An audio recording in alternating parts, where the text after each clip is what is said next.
what I did is I went into my county building department with my very pretty simple sketches. And I said, so I want to do this. What do I need to do? Will you accept these or whatnot? And they said, well, you need to give us plans that are stamped by an architect. And so I said, okay, off I go to an architect.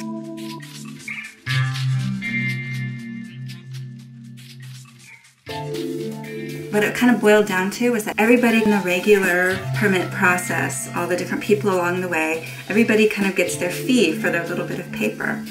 And so, okay, I want to give you your fee and I want my piece of paper, so let's just make this work. And that's kind of what it almost boiled down to. I just paid all these people along the way. Everybody got their little bit of money. And I went back into the county and they said, okay, well, great, looks great. As long as it somewhat resembles the plans, we'll okay it. And that was that. And everything worked out. I did it.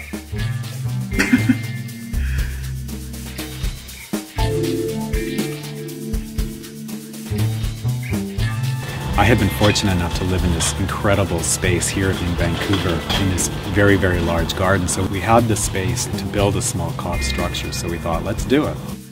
To date, there had not been a cob house built in Vancouver, so it was the first one. So we thought this is a great opportunity to do something in the city.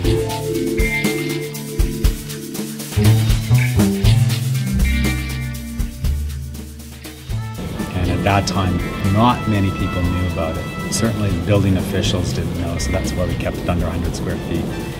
So we didn't have to deal with code or permits and any of that. Yeah, I mean, people love it. People just love it. I mean, people fall in love with it. It's pretty cool.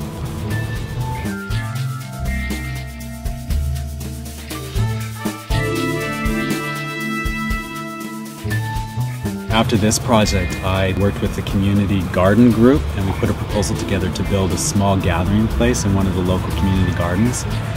The arts and culture representative with the Parks Board thought it was one of the best proposals that she'd seen.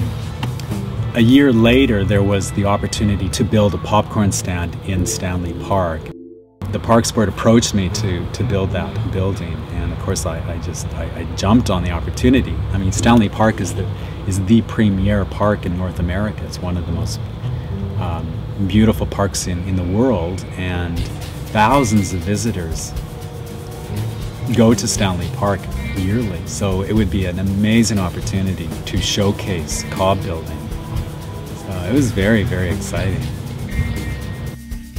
I think we're at a turning point in the city where the city is seriously looking at sustainability and really interested in showcasing sustainability projects. So it's great timing now to get involved in cob.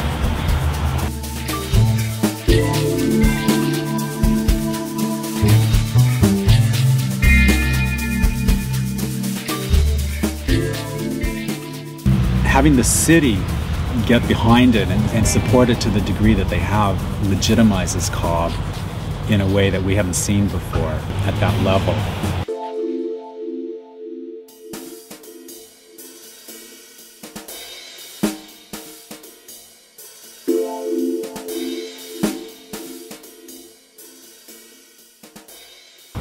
As well, the university was very interested in doing some seismic testing, and they made available their labs, the seismic shake table, and everything for us at no cost. So Steve Lay, who was my partner in the project, he coordinated the seismic testing, so he built a scale model and we were able to test it.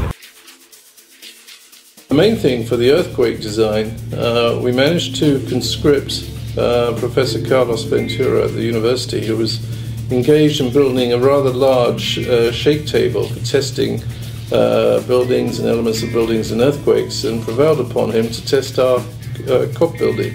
So a half-scale model was built using exactly the same techniques as will be used in the full-scale model, and the building was put on the shake table and tested to destruction. And I will say it defied all expectations and survived the testing very well, until they put on an earthquake that was about 3 times the maximum credible earthquake that could possibly occur in Western Canada, and managed to crack the thing up.